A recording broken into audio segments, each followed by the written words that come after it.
आप किस कास्ट के हैं, क्या धर्म है आपका, इसके ऊपर आज हमारी राजनीति उठ नहीं पा रही है। इलेक्शंस का मतलब सिर्फ पॉलिटिक्स में बदल चुका है, जहां एक तरफ इलेक्शंस की जो धारणा है, जो फंडामेंटल्स हैं, वो है एक adult suffrage, right to vote, development and सभी का आवाज़ की सुनवाई। लेकिन आज इलेक्शंस मात्र एक बैटल सा बन चुका है, एक पार्टी का दूसरे पार्टी के ऊपर ब्लेम गेम करने का।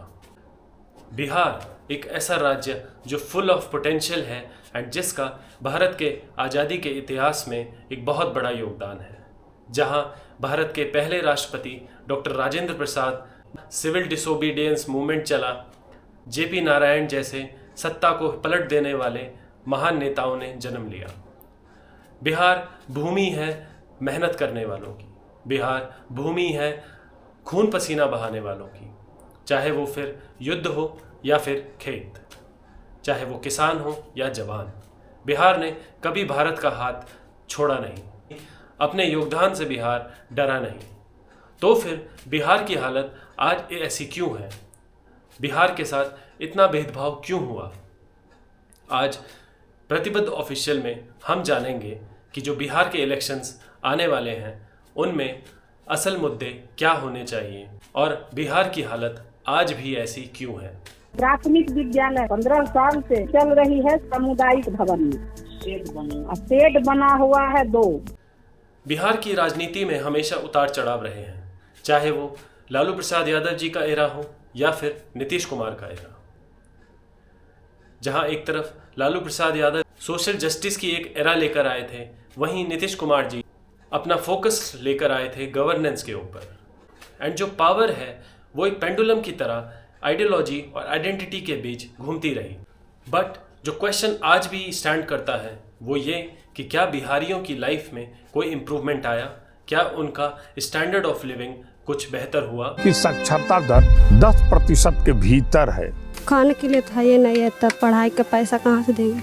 आज फिर इलेक्शंस के चलते पार्टियां इधर से उधर, उधर से इधर, कोई मेंबर कहीं, कोई नेता कहीं, सब ये भागदौड़ चलती रहेगी। एक नए नए अलायंसेस बनेंगे, नए नए गठबंधन बनेंगे, कास्ट पे बात होगी, किस पार्टी ने किस जाति के आदमी को टिकट दिया। बट देखना ये होगा कि हम विकास के मुद्दे पर वोट करेंगे या फिर जोड़ तोड़ के मुद्दे पर। और फिर से एक बार नरेंद्र मोदी जी के नेतृत्व में यहां एनडीए। बिहार का जो सबसे बड़ा मुद्दा है, असल में ये 2 मुद्दों से लेकर बनता है, जो कि है माइग्रेशन, पलायन, और अनएम्प्लॉयमेंट, जो कि है बेरोजगारी। बिहार में आज भी 77% वर्कफोर्स जो है वो किसानी में लगा है।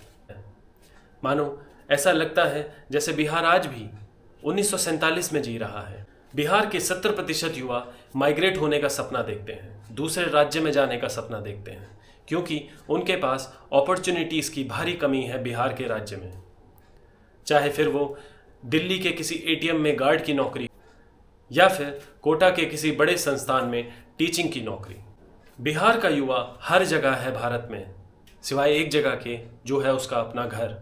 बिहार ने हमें ग्रेटेस्ट माइंड्स दिए हैं भारत के, और नालंदा यूनिवर्सिटी जैसी महान विश्वविद्यालय दिया है, चाहे फिर वो आईआईटी के टॉपर्स ही क्यों ना हो या फिर यूपीएससी में रैंक 1 लाने वाले शुभम कुमार। लेकिन आज भी जो बिहार के स्कूलों की, प्राथमिक स्कूलों की हालत है वो बहुत ही दुखद है। स्कूल चलता है। 1941 में बने बिहारी शुक्ल संस्कृत मध्य विद्यालय में 1ली से 8वीं तक की पढ़ाई होती है, जिसमें बहुत ही पुअर इंफ्रास्ट्रक्चर है, टीचर्स की शॉर्टेज है, और लड़कियों के लिए अलग से शौचालय आज भी कई जगह मिसिंग है। लाखों स्टूडेंट डिपेंड करते हैं कोचिंग संस्थाओं पर ताकि उनका एक बेहतर भविष्य बन सके, लेकिन यह भविष्य उनकी जेब पर काफ़ी भारी पड़ जाता है। एजुकेशन एक एम्पावरमेंट का जरिया माना गया है, लेकिन लगता है बिहार में ये सिर्फ एक प्रिविलेज बन के रह गया है। सिर्फ कुछ ही चुनिंदा लोगों के पास यह मौका होता है, अपॉर्चुनिटी होती है कि वो पढ़ाई कर सकें और पूरी कर सकें, क्योंकि बिहार में स्कूल में एंट्री तो बहुत बच्चे लेते हैं, लेकिन ड्रॉप आउट रेट जो है वन ऑफ दी हाईएस्ट है बिहार में स्कूल्स का। और माइग्रेशन जैसा मुद्दा जो कि सिर्फ बिहार का मुद्दा नहीं है, ये काफ़ी राज्यों में एक मुद्दा है, जैसे कि उत्तराखंड भी इससे ग्रस्त है। आखिर माइग्रेशन होता क्यों है? माइग्रेशन के सिर्फ एक ही रीज़न है। माइग्रेशन दो तरह का होता है, एक पुश माइग्रेशन होता है, एक पुल फैक्टर्स माइग्रेशन होता है। बिहार में मोस्टली पुश माइग्रेशन है क्योंकि वहाँ पर अपॉर्चुनिटीज़ नहीं है, वहाँ पर इंडस्ट्रीज़ नहीं है, वहाँ पर सर्विसेज सेक्टर नहीं है।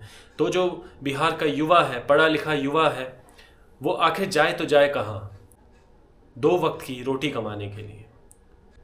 जो बिहार के लोग हैं वो इससे बहुत अच्छे से रिलेट कर पाएंगे कि कैसे कुछ माएँ अपने बच्चों की एक कॉल के लिए 10 दिन तक इंतज़ार करती है, जो कहीं पंजाब के किसी खेत में मजदूरी का काम कर रहा है, और कैसे एक पिता बस ये सोचता रह जाता है कि उसका बच्चा किस हाल में बाहर काम कर रहा होगा, क्यों उसे बाहर जाना पड़ा।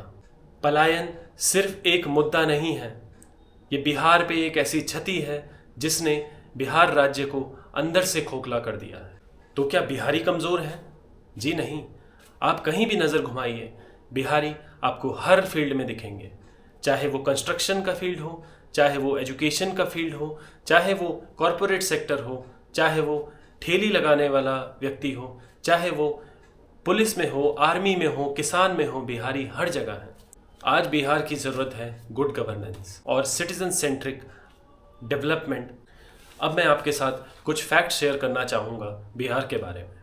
बिहार की जनसंख्या 12.7% है नीति आयोग के डेटा के हिसाब से, जो बिहार को one of the most populated in density बनाती है पॉपुलेशन वाइज इंडिया के सभी स्टेट्स में से।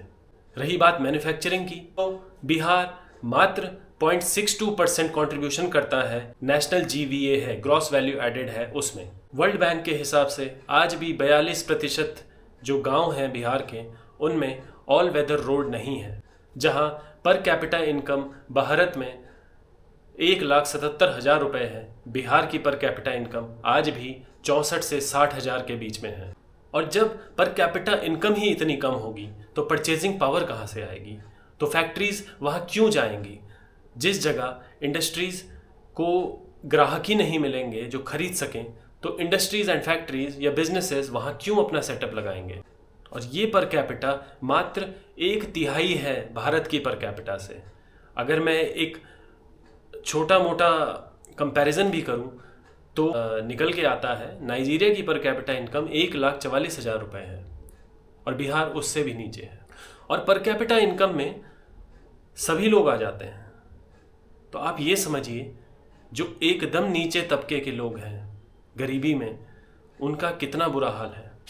बात करें हेल्थ की, कैग की रिपोर्ट के हिसाब से 0.47 डॉक्टर है 1000 लोगों पर, एक डॉक्टर भी नहीं है 1000 लोगों पर, जबकि WHO की रिकमेंडेशन है मिनिमम 1 डॉक्टर 1000 लोगों पर।